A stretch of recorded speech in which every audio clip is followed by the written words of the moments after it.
Match reaction then. Wolverhampton Wanderers 1, Burnley 0. I feel like we're just, like I just said in the 6-second review, some people would say 1 step forward, 2 steps back. I think that's a bit extreme because we're not in a worse position than what we were before the Sheffield United match, which I've always thought that saying infers that. But I just feel like we're back to square one. I feel like we're back to the position we're in now before that Sheffield United match. Like, the game itself, man, like, there was quite a few things that bothered me. The goal for a start, what is O'Shea doing there? Like, some people are blaming Trafford to pick it up, but we know that that's not the style. And I guess you could argue that with O'Shea, but against Sheffield United, the reason why we scored the first goal is because we went long. And we've mixed it up a bit recently by going long and not putting ourselves under unnecessary pressure in these scenarios. And that's exactly what we did. Trafford puts it to O'Shea, who's in plenty of space. I don't mind that pass. But then O'Shea's trying to find Burge. And in that moment, I do think Burge should do better. There's another defender on, probably Ekdal. I can't remember who it was. I think he should probably take a touch and try and release it to Ekdal, but he just panics and then runs into trouble, loses it, and then they score. And it's just it's poor from O'Shea. It's poor from Burge. If both of them do better, that doesn't happen. But I don't think Sandler should be in that position in the first place. O'Shea should have stoofed it.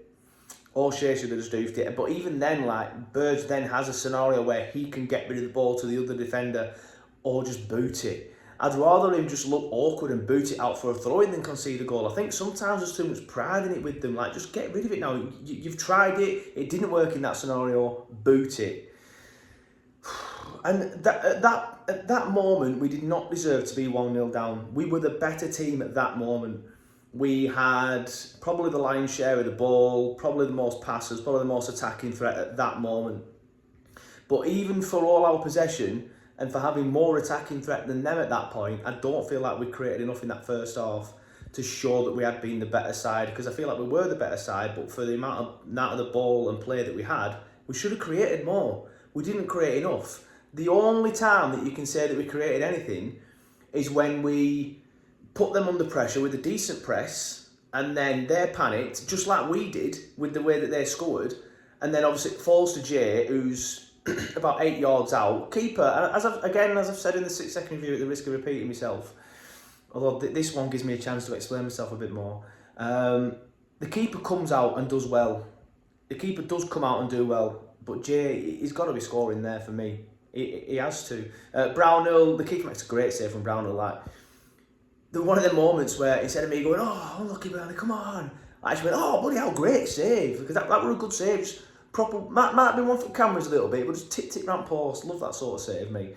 But for all the possession and for all the play that we had in the first half, and for the fact that we were the better side, in my opinion, in that first half, that was all we created, and that wasn't good enough at that stage. For the play and the possession that I've said that we've had, we should have done more from that. And that right there, what I've just explained, is the main difference between the two sides. We had a chance that we created through a decent press. Their fans might say for a bad defending on their part, but then we had that chance and we missed it. Then they had a chance created in the exact same way. They'll probably say decent press, we'll say bad defending. They took it. That's the difference. They were clinical in that moment when they had that chance. We properly need Foster back. We properly do. We're missing him, but we should have depth. And I feel like I'm being a bit harsh on Jay now, because he has done well recently. Obviously got 2 in 2, but I thought he was poor tonight. I thought, you know, it's hard. Because we weren't creating enough. But at the same time, I don't know, like, what he had to do, I don't think he did very well. And they're the chances that we need to be taking in them moments. We really, really do. When Luca Koleosho went off, I think that's what's killed us. Obviously, we've conceded the goal from the bad defending, and then some people say that's what's killed us, and the incessant, whatever the word is, the insistency on having to play out from the back in these moments, it's cost us again, just like it did against Brentford, just like it did against Bournemouth. just like it did against Palace. I'm sure there's other examples as well earlier in the season that I've wiped from my memory, Men in Black style. But it's just that has killed us. But this Lucas sub as well, that's killed us. Like what is it? I should probably look his age up because I'm guessing every single week, and I'm sure I say different things every week. Is he 19? We should not be relying on a 19-year-old. As good as he is, and as much as I love him, like Neil says he's the president of the Mioric fan club, I feel like I am the founder, owner and president of the Luca Cogliosho fan club. I love the kid, he's fantastic and he will go far in his career. We should not be relying on just that one player for our entire attacking threat, because he is, as soon as he goes off, we have nothing. Like, we have nobody going forward, nobody wanting to drive at defenders. I thought Bruno Lawson was poor tonight compared to what he was on Saturday. He looked a little bit off it. And JBG, I love the guy. He's obviously been around at the club for ages, but I don't think he's a winger anymore. He's not fast enough, and I think that's part of the reason why we just lost all the threat. Because when he took Cogliosho off because he got injured, he brought JBG on. And I feel like in terms of pace, JBG and JBL are too similar. And we just had nothing. We just had absolutely nothing. I thought Zeki was quiet tonight. Trying to think of somebody who played well, like Ekdal, I suppose, but he didn't really. I don't remember any like brilliant tackles or headers or anything.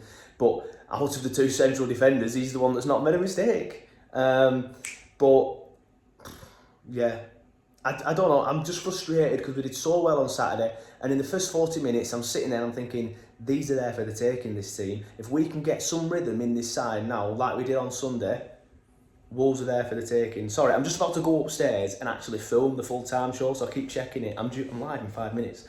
But yeah, I was so frustrated because if we'd have just found some rhythm, I think Wolves were there for the taking, but then we shot ourselves in the foot again, just like we have done a million times this season. And then that second half was unforgivable. We were so passive.